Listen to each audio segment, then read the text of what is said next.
दोस्तों नमस्कार। आज हम कक्षा 12वीं के इतिहास के एक अध्याय पर बात करेंगे। यह अध्याय भारतीय इतिहास के कुछ विषय भाग 3 का 12वां अध्याय है, जिसका शीर्षक है भारत के औपनिवेशिक शहर, नगरीकरण, नगर योजना और स्थापत्य। इस अध्याय में हम 3 बड़े औपनिवेशिक शहर मद्रास, कलकत्ता और बंबई के विकास क्रम का अध्ययन करेंगे।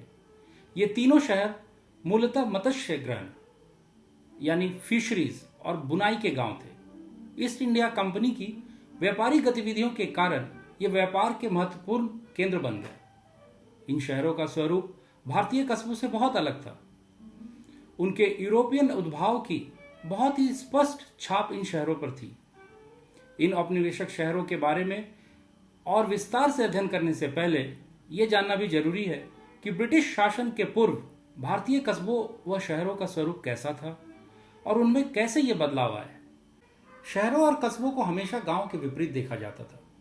गांव में लोग खेती या पशुपालन द्वारा अपना जीवन निर्वाह करते थे और शहरों या कस्बों में व्यापारी, शिल्पकार, प्रशासक और शासक रहते थे। शहरों या कस्बों में रहने वाले लोगों का ग्रामीण जनता पर प्रभुत्व होता था और वो किसानों से प्राप्त करों पर फलते फूलते थे। लेकिन गांव और शहरों के बीच आना जाना भी लगा रहता था। किसान तीर्थ करने के लिए जब निकलते थे तो इन कस्बों और शहरों से होकर ही गुजरते थे। अकाल या किसी विपदा के समय भी किसान कस्बों में जमा हो जाते थे। कस्बों और शहरों से भी लोगों का गांव की ओर जाना होता था। व्यापारी कस्बों का माल ले जाकर गांव में बेचते थे और जब कभी कस्बों पर शत्रुओं का आक्रमण होता था तो वो लोग गांव में ही शरण लेते थे।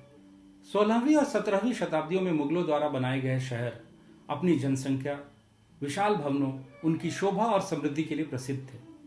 आगरा, दिल्ली और लाहौर उस समय के मुख्य शहर थे और प्रशासन के केंद्र भी। मनसबदार और जागीरदार, जिन्हें अलग अलग क्षेत्र दिए गए थे, वो भी इन शहरों में अपना आवास रखते थे। इन शहरों में आवास रखना प्रतिष्ठा की बात थी।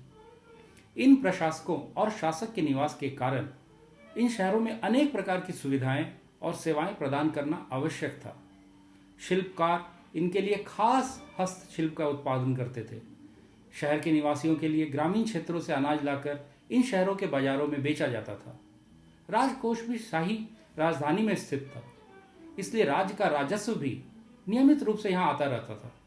शासक या सम्राट अपने महल में रहता था और उसके इर्द गिर्द शहर बसाया जाता था। शहर के चारों ओर दीवार बनाकर उसकी किलेबंदी की जाती थी और अलग अलग द्वारों से आने जाने वाले लोगों पर नियंत्रण रखा जाता था। इस शहर या नगर के भीतर मंदिर, मस्जिद, उद्यान, महाविद्यालय, बाजार और सराय स्थित होते थे। मुगल शहरों का ध्यान शासक के महल और मुख्य मस्जिद की ओर रहता था, जबकि दक्षिण भारत के नगर जैसे मदुरई और कांचीपुरम में मंदिर मुख्य केंद्र होते थे। इन शहरों में धार्मिक त्योहार के समय अक्सर मेला लगाया जाता था, जिससे तीर्थ और व्यापार आपस में जुड़ जाते थे। समानतः शासक ही धार्मिक संस्थानों का सबसे ऊंचा प्राधिकारी होता था और बाकी के लोगों का स्थान शासक के साथ उसके संबंधों से तय होता था। मध्यकालीन शहरों में शासक वर्ग के वर्चस्व वाली सामाजिक व्यवस्था में हर एक व्यक्ति से यह अपेक्षा की जाती थी कि उसे समाज में अपना स्थान पता हो। उत्तर भारत में इस व्यवस्था को बनाए रखने का काम कोतवाल करता था। शहर के आंतरिक मामलों पर नजर रखना और कानून व्यवस्था बनाए रखने की जिम्मेदारी कोतवाल की थी। अब आते हैं हम 18वीं सदी की शहरी व्यवस्था पर। 18वीं शताब्दी के आते आते इन कस्बों और शहरों का स्वरूप बदलने लगा। राजनीतिक और व्यापारिक बदलाव के कारण पुराने शहरों का पतन होने लगा और नए शहर विकसित होने लगे। मुगल सत्ता का प्रभाव धीरे धीरे कम होने लगा, इसलिए उनके शासन से जुड़े शहर दिल्ली और आगरा ने भी अपना प्रभुत्व खो दिया। मुगलों के पतन के साथ नई क्षेत्रीय ताकतों का विकास होने लगा और उनकी क्षेत्रीय राजधानियों का महत्व बढ़ने लगा, जैसे कि पूना, लखनऊ, हैदराबाद, सेरिंगपट्टम, नागपुर, बड़ौदा और तंजौर। व्यापारी, शिल्पकार, प्रशासक काम की तलाश में इन नए राजधानियों की ओर आने लगे। इन राज्यों में निरंतर लड़ाई के कारण भाड़े के सैनिकों को भी तैयार रोजगार मिलता था।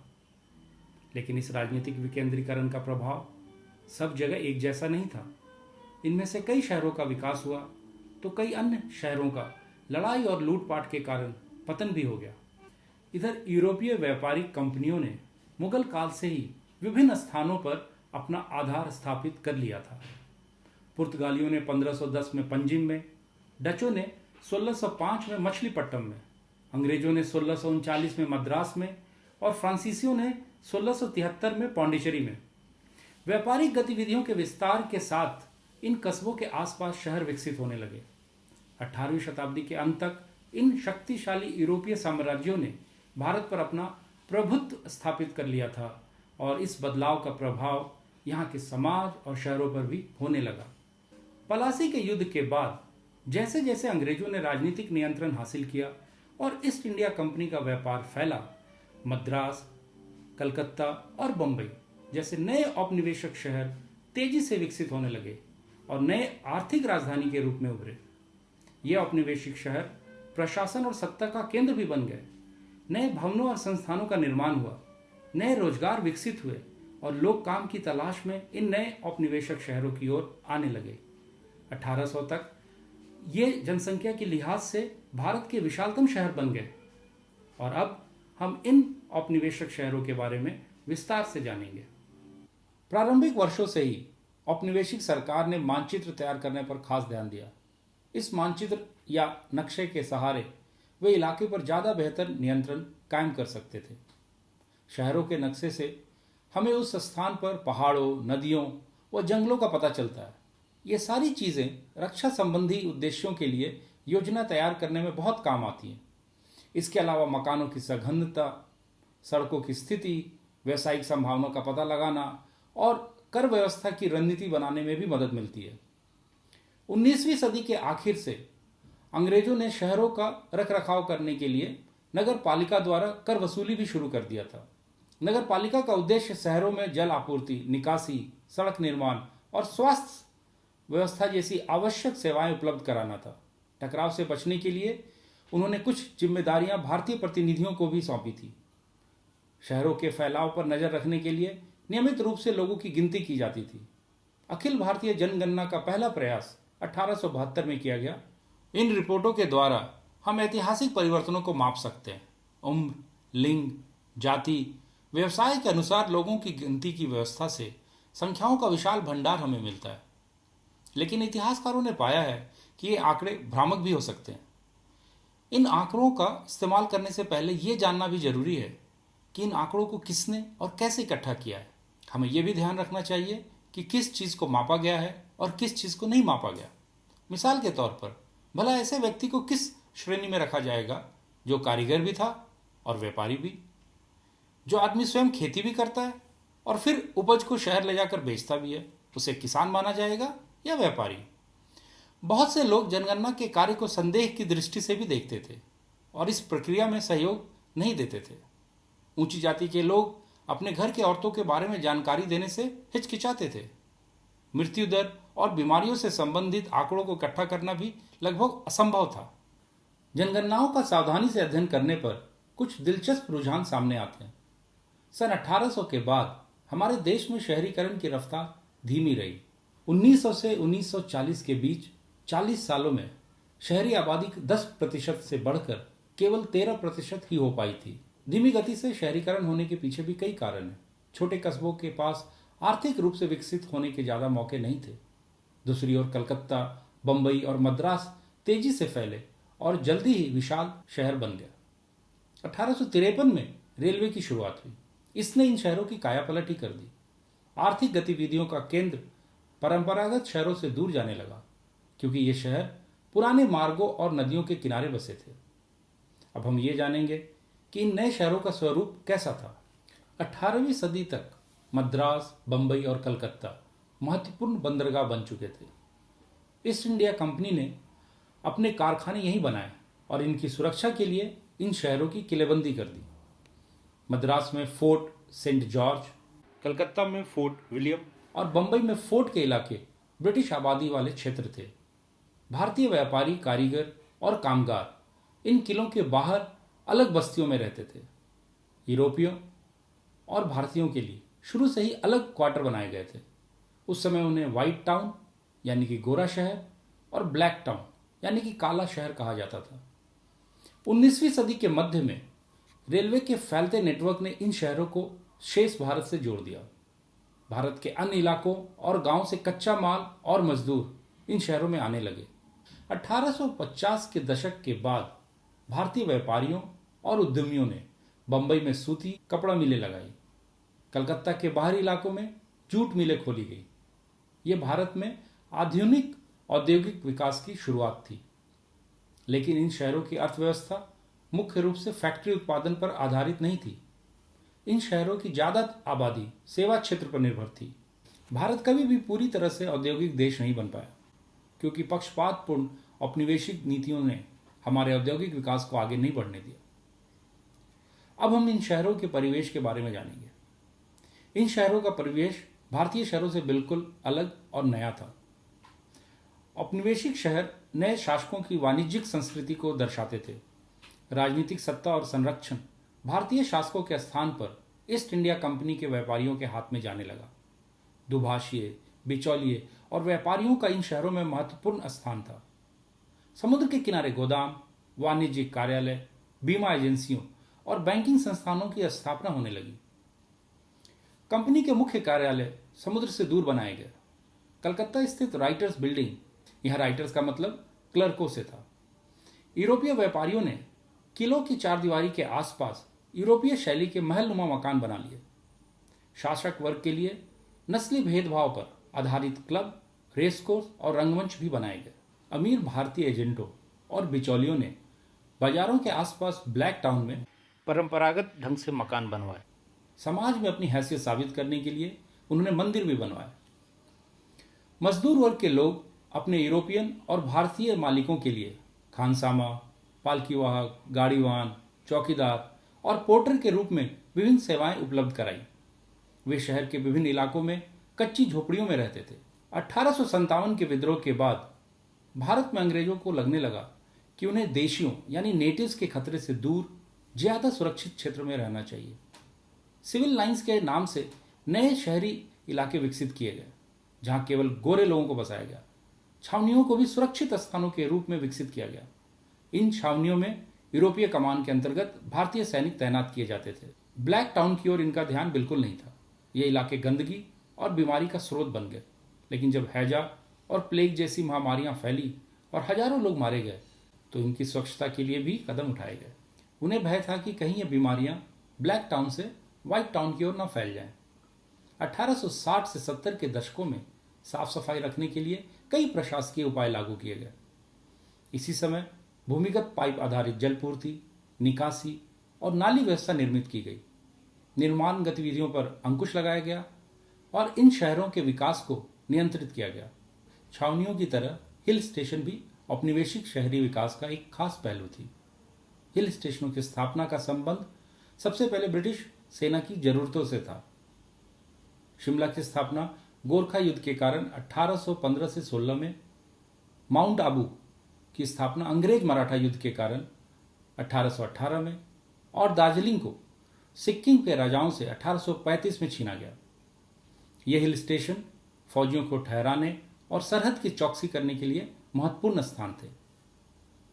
इन हिल स्टेशनों की जलवायु यूरोप की ठंडी जलवायु से मिलती जुलती थी, इसलिए अंग्रेजों को वहां की आबो हवा काफी लुभाती थी। सेना की भारी भरकम मौजूदगी के कारण ये स्थान पहाड़ियों में एक तरह से छावनी बन गए। इन हिल स्टेशनों को सैनिटोरियम के रूप में भी विकसित किया गया और सिपाहियों को यहाँ इलाज कराने के लिए भी भेजा जाता था। वायसरॉय अपने पूरे अमले के साथ हर साल गर्मियों में हिल स्टेशनों पर ही डेरा डाल लिया करते थे। 1864 में वायसरॉय जॉन लॉरेंस ने अधिकृत रूप से अपनी काउंसिल शिमला में स्थानांतरित कर दी और इस तरह गर्म मौसम में राजधानियां बदलने का सिलसिला रोक दिया गया। रेलवे के आने के बाद यह पर्वतीय सैरगाह बहुत तरह के लोगों की पहुंच में आ गई। अब भारतीय भी वहां जाने लगे। महाराजा, उच्च और मध्यम वर्गीय लोग, वकील और व्यापारी सैर सपाटे के लिए इन स्थानों पर जाने लगे। हिल स्टेशन औपनिवेशिक अर्थव्यवस्था के लिए भी महत्वपूर्ण थे। इनके पास के इलाकों में चाय और कॉफी बागानों की स्थापना से मैदानी इलाकों से बड़ी संख्या में मजदूर यहां आने लगे। अब हम इन औपनिवेशिक शहरों के सामाजिक जीवन के बारे में जानेंगे। आम भारतीय लोगों के लिए इन शहरों का अनुभव बिल्कुल आश्चर्य से भरा था। यहाँ जिंदगी हमेशा दौड़ती भागती सी दिखाई देती थी। एक ओर चरण संपन्नता और सुख सुविधाएं देखने को मिलती थी, तो दूसरी ओर गहन गरीबी भी मौजूद थी। ट्राम और बस जैसे यातायात के साधन आने के बाद अब लोग शहर के केंद्र से दूर जाकर भी बच सकते थे। घर से दफ्तर या फैक्ट्री जाना एक नए किस्म का अनुभव बन गया। शहरों में नए सामाजिक समूह बनने लगे और लोगों की पुरानी पहचान अब महत्वपूर्ण नहीं रही। क्लर्कों, शिक्षकों, वकीलों, डॉक्टरों, अकाउंटेंट्स की मांग बढ़ती जा रही थी। नतीजा, मध्यम वर्ग बढ़ता गया। उनके पास स्कूल, कॉलेज और लाइब्रेरी इत्यादि की पहुंच थी। शिक्षित होने के कारण वे समाज और सरकार के बारे में अखबारों, पत्रिकाओं और सार्वजनिक सभाओं में अपनी राय व्यक्त कर सकते थे। बहस और चर्चा का एक नया दायरा पैदा हुआ। सामाजिक रीति रिवाज, कायदे कानून और तौर तरीकों पर सवाल उठने लगे। लेकिन बहुत सारे सामाजिक बदलाव आसानी से नहीं आ रहे थे। इन बदलावों का विरोध भी हो रहा था। शहरों में औरतों के लिए पढ़ने और अपने आप को अभिव्यक्त करने के अनेक अवसर थे, लेकिन रूढ़िवादियों को भय था कि यदि औरतें पढ़ लिख गई तो पुरानी सामाजिक व्यवस्था खतरे में पड़ जाएगी। यहां तक कि महिलाओं की शिक्षा का समर्थन करने वाले सुधारक भी औरतों को मां और पत्नी की परंपरागत भूमिकाओं में ही देखते थे। समय के साथ सार्वजनिक स्थानों पर महिलाओं की उपस्थिति बढ़ने लगी, लेकिन ऐसी महिलाओं को लंबे समय तक सामाजिक रूप से स्वीकृत नहीं किया गया। शहरों में मजदूरों और कामगारों का भी एक नया वर्ग उभर रहा था। ग्रामीण इलाकों के गरीब रोजगार की उम्मीद में शहर की ओर भाग रहे थे और कुछ को एक भिन्न जीवन शैली आकर्षित कर रही थी। उनके लिए शहर ऐसी चीज थी जो उन्होंने पहले कभी नहीं देखा था। अपने खर्चे कम करने के लिए ज्यादातर पुरुष प्रवासी अपना परिवार गांव में छोड़कर आते थे। शहर की जिंदगी एक संघर्ष थी। नौकरी पक्की नहीं थी, खाना महंगा था, घर का भी खर्चा था। फिर भी गरीबों ने वहां अपनी एक अलग सी शहरी संस्कृति रच ली थी। वे धार्मिक त्योहारों, लोक रंगमंच और स्वांग में उत्साहपूर्वक हिस्सा लेते थे। उसमें ज्यादातर उनके भारतीय और यूरोपीय मालिकों का मजाक उड़ाया जाता था। अब हम औपनिवेशिक शहरों के पृथक्करण, नगर योजना और भवन निर्माण के बारे में जानेंगे। हालांकि मद्रास, कलकत्ता और बंबई तीनों औपनिवेशिक शहर पहले के भारतीय कस्बों और शहरों से अलग थे, लेकिन फिर भी उनमें आपस में कई समानताएं थी।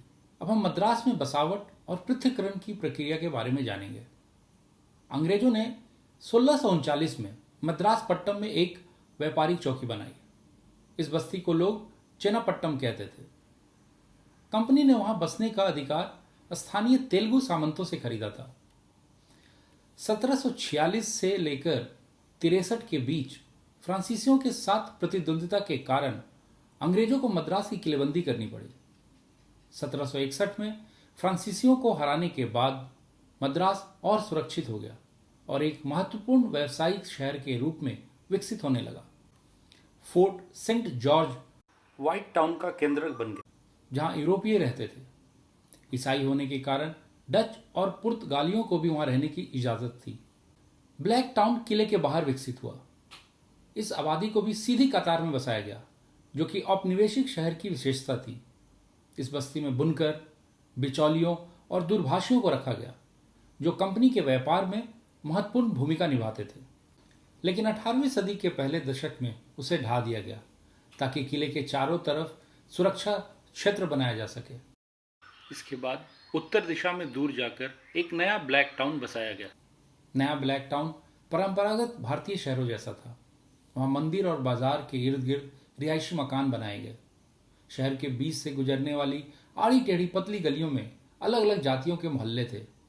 चिंता दिरपेट इलाका केवल बुनकरों के लिए था, तो वाशरमन पेट धोबियों के लिए। रायपुरम में ईसाई मल्लाह रहते थे जो कंपनी के लिए काम करते थे। शुरुआत में कंपनी के तहत नौकरी पाने वालों में लगभग सारे वेल्लालार होते थे। यह एक स्थानीय जाति थी जिसने ब्रिटिश शासन के दौरान मिले नए मौकों का बढ़िया फायदा उठाया। 19वीं सदी में अंग्रेजी शिक्षा के प्रसार से ब्राह्मण भी शासकीय महकमों में नौकरी पाने के लिए जोर लगाने लगे। तेलुगु कोमाटी समुदाय एक ताकतवर व्यावसायिक समूह था जिनका अनाज के व्यवसाय पर नियंत्रण था। 18वीं सदी से गुजराती बैंकर भी यहां मौजूद थे। पेरियार और वन्नियार के ज्यादातर लोग कामगार थे आरकोट के नवाब पास में स्थित ट्रिपली केन में जा बसे थे, जो मुस्लिम आबादी का केंद्र बन गया। मैलापुर हिंदू धार्मिक क्षेत्र था और सांथोम रोमन कैथोलिकों का केंद्र बन गया। ये सभी बस्तियां बाद में मद्रास का हिस्सा बन गई। जैसे जैसे अंग्रेजों की सत्ता मजबूत होने लगी, अन्य यूरोपीय निवासी किले से बाहर जाकर रहने लगे। उनके गार्डन हाउसेज यानी कि बगीचे वाले मकान माउंट रोड और पूनामाली रोड पर बनने शुरू हुए। ये किले से छावनी तक जाने वाली सड़क थी। इस दौरान कई संपन्न भारतीय भी अंग्रेजों की तरह रहने लगे थे। परिणाम स्वरूप मद्रास के इर्द गिर्द स्थित गांवों की जगह बहुत सारे उप शहरी इलाकों ने ले ली। मद्रास के बढ़ते शहरीकरण का परिणाम यह था कि इन गांवों के बीच वाले इलाके भी शहर के भीतर आ गए और इस तरह मद्रास एक अर्ध ग्रामीण सा शहर दिखने लगा। अब आते हैं हम कलकत्ता के नगर नियोजन पर। आधुनिक नगर नियोजन की शुरुआत औपनिवेशिक शहरों से हुई। इस प्रक्रिया में भूमि उपयोग और भवन निर्माण के नियमों के जरिए शहर के स्वरूप को परिभाषित किया गया। मतलब ये कि शहरों में लोगों के जीवन को सरकार ने नियंत्रित करना शुरू कर दिया। इसके लिए एक योजना तैयार करना और पूरी शहरी परिधि का स्वरूप तैयार करना जरूरी था। यह प्रक्रिया अक्सर इस सोच से प्रेरित होती थी कि शहर कैसा दिखना चाहिए और उसे कैसे विकसित किया जाएगा। अंग्रेजों ने बंगाल में शुरू से ही नगर नियोजन का काम अपने हाथों में ले लिया था। उसकी एक वजह तो रक्षा संबंधित थी। 1756 में बंगाल के नवाब सिराजुद्दौला ने कलकत्ता पर आक्रमण कर दिया और अंग्रेज व्यापारियों के एक छोटे से किले पर कब्जा कर लिया। कुछ समय बाद 1757 में पलासी के युद्ध में सिराजुद्दौला की हार हो गई। उसके बाद ईस्ट इंडिया कंपनी ने एक ऐसा किला बनाने का निर्णय लिया जिस पर आसानी से हमला न किया जा सके और इस तरह फोर्ट विलियम का निर्माण हुआ। इस नवनिर्मित फोर्ट के इर्द गिर्द एक विशाल जगह खाली छोड़ दी गई। उसका मकसद यह था कि अगर दुश्मन किले की तरफ बढ़े तो उस पर किले से गोलाबारी की जा सके। फोर्ट विलियम के चारों ओर विशाल खुली जगह आज भी मौजूद है। यह कलकत्ता में नगर नियोजन की दृष्टि से पहला उल्लेखनीय काम था। 1798 में लॉर्ड वेलेस्ली गवर्नर जनरल बने। उन्होंने कलकत्ता में अपने लिए गवर्नमेंट हाउस के नाम से एक महल बनवाया। यह इमारत अंग्रेजी सत्ता का प्रतीक था। वेलेस्ली शहर के हिंदुस्तानी आबादी वाले हिस्सों को लेकर परेशान थे। वहां की भीड़ भाड़, गंदे तालाब और निकासी की हालत देखकर उनको लगा कि इससे बीमारी फैल सकती है। शहर को ज्यादा स्वास्थ्यपरक बनाने का एक तरीका यह ढूंढा गया कि शहर में खुले स्थान छोड़े जाएं। वेलेस्ली ने 1803 में नगर नियोजन की आवश्यकता पर एक आदेश जारी किया और इसके लिए कमेटियों का गठन किया। बहुत सारे बाजारों, घाटों, कब्रिस्तानों और चर्म शोधक इकाइयों को साफ किया गया या हटा दिया गया। वेलेस्ली के बाद 1817 में नगर नियोजन का काम लॉटरी कमेटी ने जारी रखा। लॉटरी कमेटी का यह नाम इसलिए पड़ा क्योंकि नगर सुधार के लिए पैसों की व्यवस्था जनता के बीच लॉटरी बेचकर करते थे। इस लॉटरी कमेटी ने शहर का एक नया नक्शा बनवाया जिससे कलकत्ता की एक मुकम्मल तस्वीर सामने आ सके। 1817 से हैजा फैलने लगा और 1896 में प्लेग ने शहर को अपनी चपेट में ले लिया। चिकित्सा विज्ञान अभी इन बीमारियों की वजह स्पष्ट नहीं कर पाया था, इसलिए यही माना जा रहा था कि शहर की जीवन परिस्थिति ही इसके लिए जिम्मेदार है। इस सोच को द्वारकानाथ टैगोर और रुस्तम जी कवास जी जैसे शहर के जाने माने हिंदुस्तानियों का समर्थन हासिल था। उनका मानना था कि कलकत्ता को और ज्यादा स्वास्थ्यकर बनाना जरूरी है। घनी आबादी वाले इलाकों को अस्वस्थ माना जाता था क्योंकि वहां सूरज की रोशनी और हवा की निकासी का इंतजाम नहीं था। इसलिए मजदूरों की झोपड़ियों और बस्तियों को निशाना बनाया गया। शहर के गरीबों को फिर से दूर वाले इलाकों में ढकेल दिया गया। 1836 में आग लगने की आशंका के चलते फूस की झोपड़ियों को अवैध घोषित कर दिया गया और मकान में ईंटों की छतों को अनिवार्य बना दिया गया। 19वीं सदी के आते आते शहर में सरकारी दखल अंदाजी और ज्यादा सख्त हो चुकी थी। फंडिंग सहित नगर नियोजन के सारे आयामों को सरकार ने अपने हाथों में ले लिया था। स्वास्थ्य की आड़ में व्हाइट और ब्लैक टाउन वाले नस्ली विभाजन को और बल मिला।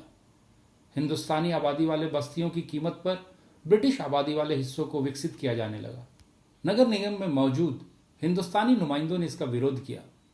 इन सरकारी नीतियों के कारण भारतीयों के भीतर उपनिवेशिक विरोधी और राष्ट्रवादी भावनाएं बढ़ने लगी।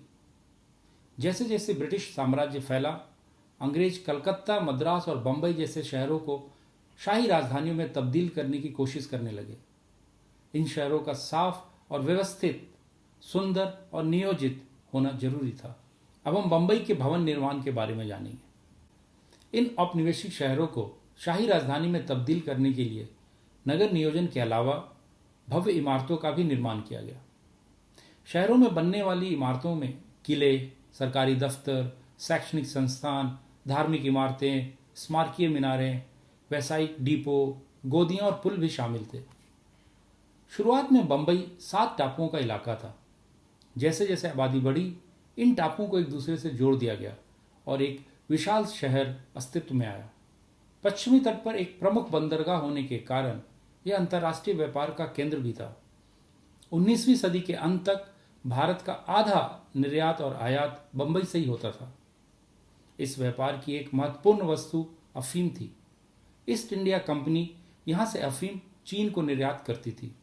भारतीय व्यापारी और बिचौलिए भी इस व्यापार में हिस्सेदार थे और इससे भारतीय पूंजीपति वर्ग का विकास हुआ। बंबई के पूंजीपति वर्ग में पारसी, मारवाड़ी, कोंकणी, मुसलमान, गुजराती बनिए, बोहरा, यहूदी और आर्मेनियाई जैसे विभिन्न समुदायों के लोग शामिल थे। जब 1861 में अमेरिकी गृह युद्ध शुरू हुआ तो अमेरिका के दक्षिण भाग से आने वाली कपास अंतर्राष्ट्रीय बाजार में बंद हो गई। इससे भारतीय कपास की मांग पैदा हुई, जिसकी खेती मुख्य रूप से दक्कन में की जाती थी। भारतीय व्यापारियों के लिए यह बेहिसाब मुनाफे का मौका था। 1869 में स्वेज नहर को खोला गया, जिससे विश्व अर्थव्यवस्था के साथ बंबई के संबंध और मजबूत हुए। बंबई की सरकार ने इस अवसर का लाभ उठाते हुए बंबई को भारत का सरताज घोषित कर दिया। जैसे जैसे बंबई की अर्थव्यवस्था फैली, 19वीं सदी के मध्य से रेलवे और प्रशासकीय संरचना को विकसित किया जाने लगा। उस समय बहुत सारी नई इमारतें बनाई गई। इन इमारतों में शासकों की संस्कृति और आत्मविश्वास झलकता था। इनकी स्थापत्य या वास्तु शैली यूरोपियन शैली पर आधारित थी। शुरुआत में ये इमारतें परंपरागत भारतीय इमारतों के मुकाबले अजीब दिखाई देती थी, लेकिन धीरे धीरे भारतीय भी यूरोपीय वास्तु शैली के आदी हो गए और उन्होंने इसे अपना लिया। दूसरी तरफ अंग्रेजों ने भी अपनी जरूरतों के मुताबिक कुछ भारतीय शैलियों को अपना लिया। इसकी एक मिसाल उन बंगलों को माना जा सकता है जिन्हें बंबई और पूरे देश में सरकारी अफसरों के लिए बनाया जाता था। बंगलो, ये शब्द बंगला से निकला है, जो कि एक परंपरागत फूस की झोपड़ी होती थी। अंग्रेजों ने उसे अपनी जरूरतों के हिसाब से बदल दिया। औपनिवेशिक बंगला एक बड़ी जमीन पर बना होता था। उससे रहने वालों को प्राइवेसी मिलती थी। परंपरागत ढलवा छत और चारों तरफ बना बरामदा बंगले को ठंडा रखता था। बंगलों के परिसर में घरेलू नौकरों के लिए अलग से क्वार्टर होते थे। सार्वजनिक भवनों के लिए मोटे तौर पर 3 स्थापत्य शैलियों का प्रयोग किया गया। उनमें से 2 शैलियां उस समय इंग्लैंड में प्रचलित थी। इनमें से एक को नवशास्त्रीय यानी कि न्यू क्लासिकल शैली कहा जाता है। बड़े बड़े स्तंभों के पीछे रेखा गणितीय संरचनाओं का निर्माण इस शैली की विशेषता थी। यह शैली मूल रूप से प्राचीन रोम की निर्माण शैली से निकली थी। अंग्रेजों को लगता था कि जिस शैली में शाही रोम की भव्यता दिखाई देती थी, उसे शाही भारत के प्रदर्शन के लिए भी प्रयोग किया जा सकता है। 1833 में बंबई का टाउन हॉल इसी शैली के अनुसार बनाया गया था। एक और शैली जिसका काफी इस्तेमाल किया गया वह थी नव गॉथिक शैली। ऊंची उठी हुई छतें, नोकदार मेहराबें और बारीक साज सज्जा इस शैली की खासियत थी। गॉथिक शैली का जन्म उन इमारतों और गिरजाघरों से हुआ था जो मध्यकाल में उत्तरी यूरोप में बनाए गए थे। नवगॉथिक शैली को इंग्लैंड में 19वीं सदी के मध्य में दोबारा अपनाया गया। यह वही समय था जब बंबई में सरकार बुनियादी ढांचे का निर्माण कर रही थी और उसके लिए यही नवगॉथिक शैली चुनी गई। सचिवालय, बंबई विश्वविद्यालय और उच्च न्यायालय जैसी कई शानदार इमारतें इसी शैली में बनाई गई हैं। लेकिन नवगॉथिक शैली का सबसे बेहतरीन उदाहरण विक्टोरिया टर्मिनस है, जो आज भी सेंट्रल रेलवेज का हेडक्वार्टर्स है। अंग्रेजों ने रेलवे स्टेशनों के डिजाइन और निर्माण में काफी निवेश किया था, क्योंकि वे भारतीय रेलवे नेटवर्क के निर्माण को अपनी एक महत्वपूर्ण उपलब्धि मानते थे। 20वीं सदी की शुरुआत में एक नई मिश्रित स्थापत्य शैली विकसित हुई, जिसमें भारतीय और यूरोपीय दोनों तरह की शैलियों के तत्व थे। इस शैली को इंडो सारासेनिक शैली का नाम दिया गया। इंडो शब्द हिंदू का संक्षिप्त रूप था, जबकि यूरोपियन मुसलमानों को संबोधित करने के लिए सारासेन शब्द का इस्तेमाल करते थे, इसलिए इंडो सारासेनिक। भारत के मध्यकालीन इमारतों, गुंबजों, छतरियों, जालियों और मेहराबों से यह शैली काफी प्रभावित थी। राजा जॉर्ज पंचम और उनकी पत्नी मैरी के स्वागत के लिए 1911 में गेटवे ऑफ इंडिया बनाया गया। यह परंपरागत गुजराती शैली का प्रसिद्ध उदाहरण है।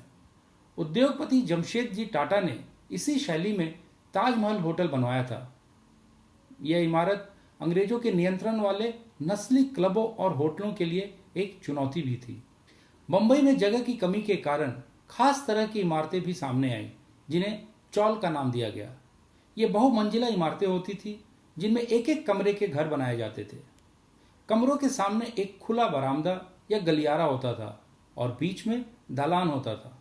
इस तरह की इमारतों में बहुत थोड़ी सी जगह में बहुत सारे परिवार रहते थे। तो ये इमारतें और स्थापत्य शैलियाँ क्या बताती हैं? स्थापत्य शैलियों से अपने समय के सौंदर्यात्मक आदर्शों और उनमें निहित विविधताओं का पता चलता है। लेकिन जैसा कि हमने देखा, इमारतें उन लोगों की सोच और नज़र के बारे में भी बताती हैं जो उन्हें बना रहे हैं। इमारतों के जरिए सभी शासक अपनी ताकत का इजहार करना चाहते हैं। इस तरह एक खास वक्त की स्थापत्य शैली को देखकर हम ये समझ सकते हैं कि उस समय सत्ता को किस तरह देखा जा रहा था। स्थापत्य शैलियों से केवल प्रचलित रुचियों का ही पता नहीं चलता, वे उनको बदलती भी हैं। वे नई शैलियों को लोकप्रियता प्रदान करती हैं और संस्कृति की रूपरेखा तय करती हैं। जैसा कि हमने देखा, बहुत सारे भारतीय भी यूरोपीय स्थापत्य शैलियों को आधुनिकता व सभ्यता का प्रतीक मानते हुए अपनाने लगे थे। लेकिन इस बारे में सबकी राय एक जैसी नहीं थी। बहुत सारे भारतीयों को यूरोपीय आदर्शों से आपत्ति थी और उन्होंने देशी शैलियों को बचाए रखने का प्रयास किया। बहुतों ने पश्चिम के कुछ ऐसे खास तत्वों को अपना लिया जो उन्हें आधुनिक दिखाई देते थे और उन्हें स्थानीय परंपराओं के तत्वों में समाहित कर लिया। इस तरह सांस्कृतिक टकराव की प्रक्रियाओं के जरिए विभिन्न शैलियां बदलती और विकसित होती गई।